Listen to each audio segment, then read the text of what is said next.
Hi guys and welcome back to the Mighty Blues. My name is of course Cameron. Thought to do a little instant match reaction.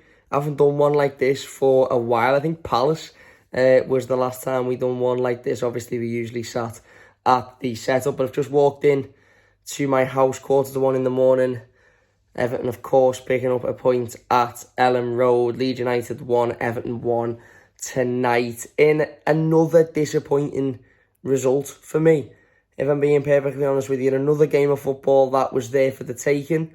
Another game of football against a side that weren't particularly great. Now, obviously, Leeds have had a good start to the season and have certainly impressed in, a couple of their other Premier League fixtures. But tonight, I don't particularly think they were impressive whatsoever. Okay, tactically, Everton's setup was obviously very much that Leeds had the majority of the ball and come on to us, and I suppose the tactic was similar to Brentford, really. We hit them on the counter-attack. And again, first half, very similar to Brentford. We get the goal, we go 1-0 up. Again, very, very similar goal.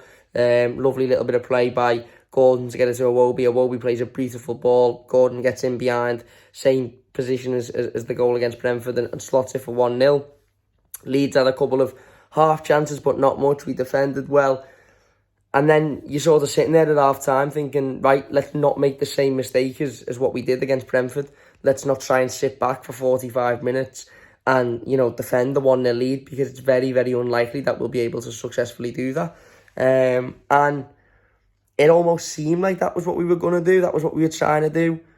Obviously, Leeds got back into the game. I haven't seen the goal again. I believe it took a deflection because judging by Jordan Pickford's stance and positioning, I assume it took a deflection. But, I suppose different to the Brentford game where we were just sort of holding on and then conceded, within the final 5 minutes. Tonight, we actually had plenty of opportunities to kill this game off and to win this game that we didn't take. Amadou Onana has one from 5 yards out after the ball drops to him from a corner and he volleys it straight into the face of a Leeds defender.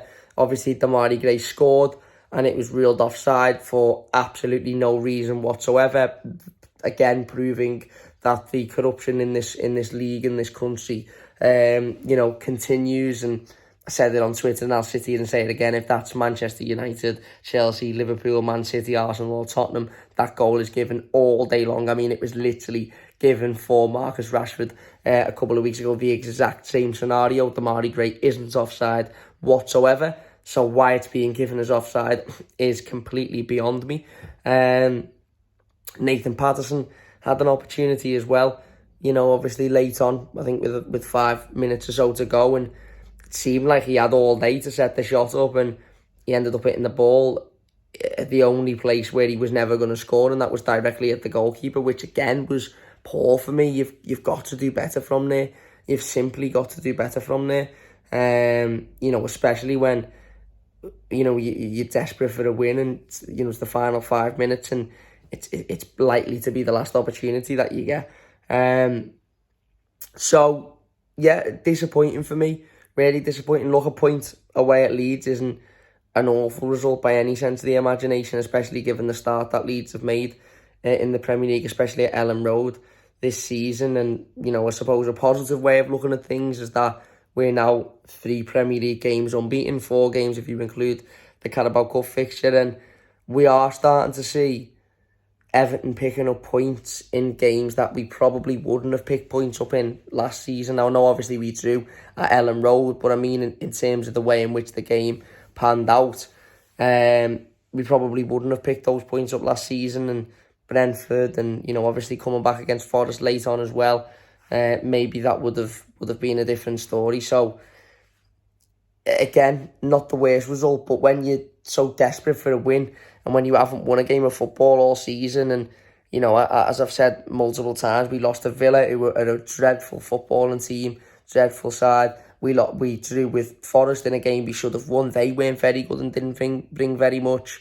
We obviously drew with Brentford, who again, okay, we rolled our luck a little bit, but we were 1-0 up with 5 minutes to go, and we've drawn tonight in a game that, again, okay, against a side that have been in good form recently, but we scored a goal that was perfectly good for me and was disallowed.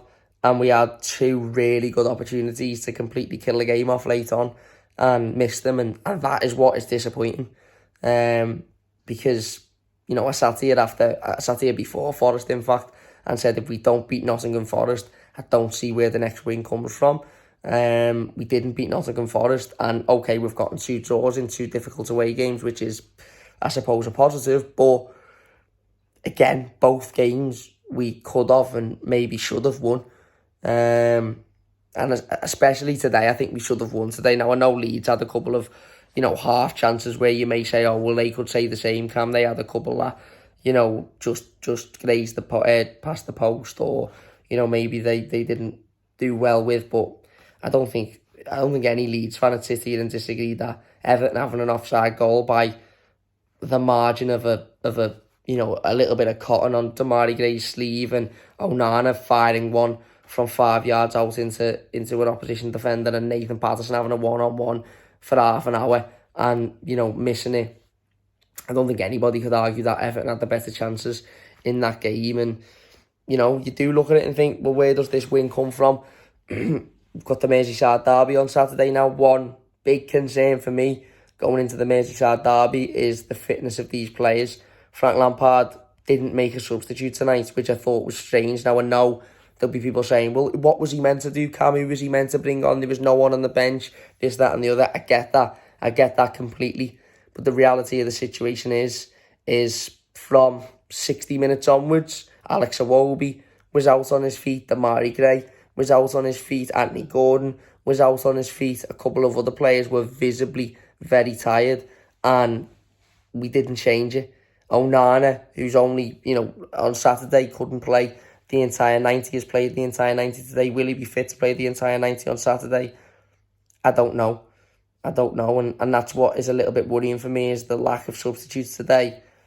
Those players looked really, really, really tired. And at what state are they going to be in come Saturday afternoon at 12:30? Now, obviously, we'll have additions. It looks like Garner will be in, which is great that we're finally putting an end to that saga. Obviously, Neil Maupay will be in, who couldn't play today because apparently the Premier League only register players on working days, which is mad, because had he have played for, again, one of the top clubs, he'd have been registered by now, because that's how they work things, don't they?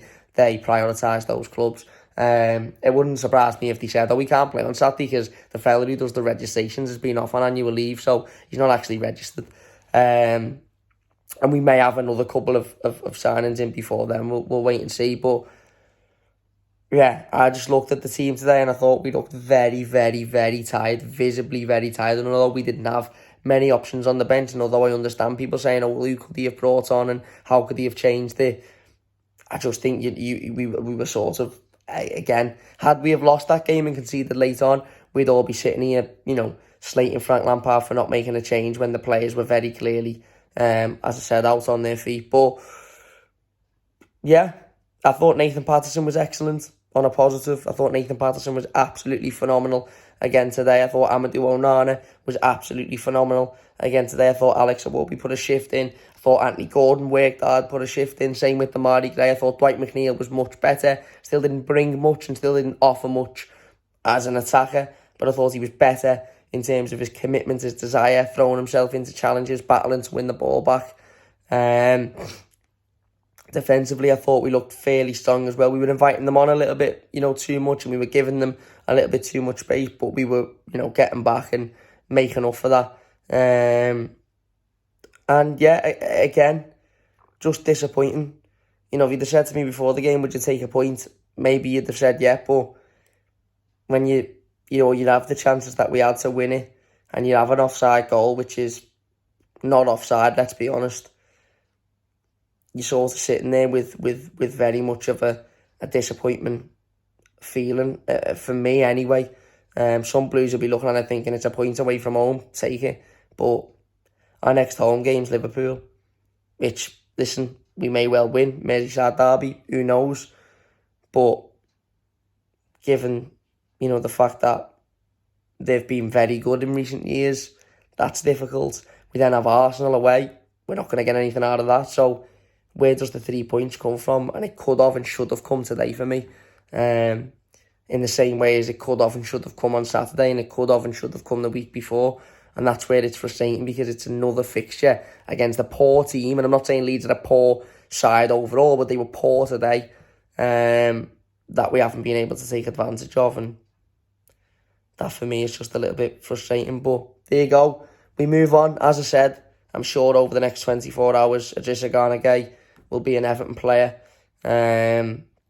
Maybe a couple of other names as well, who knows.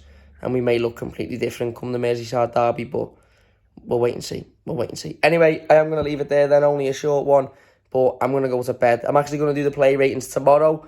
So if you're thinking, where's the play ratings? It's going to be tomorrow, because I'm shattered and I'm up early. So I'm going to go and get myself to bed. But big thank you all for watching. If you have enjoyed it, please do hit that like button. Don't forget to subscribe if you're new as well.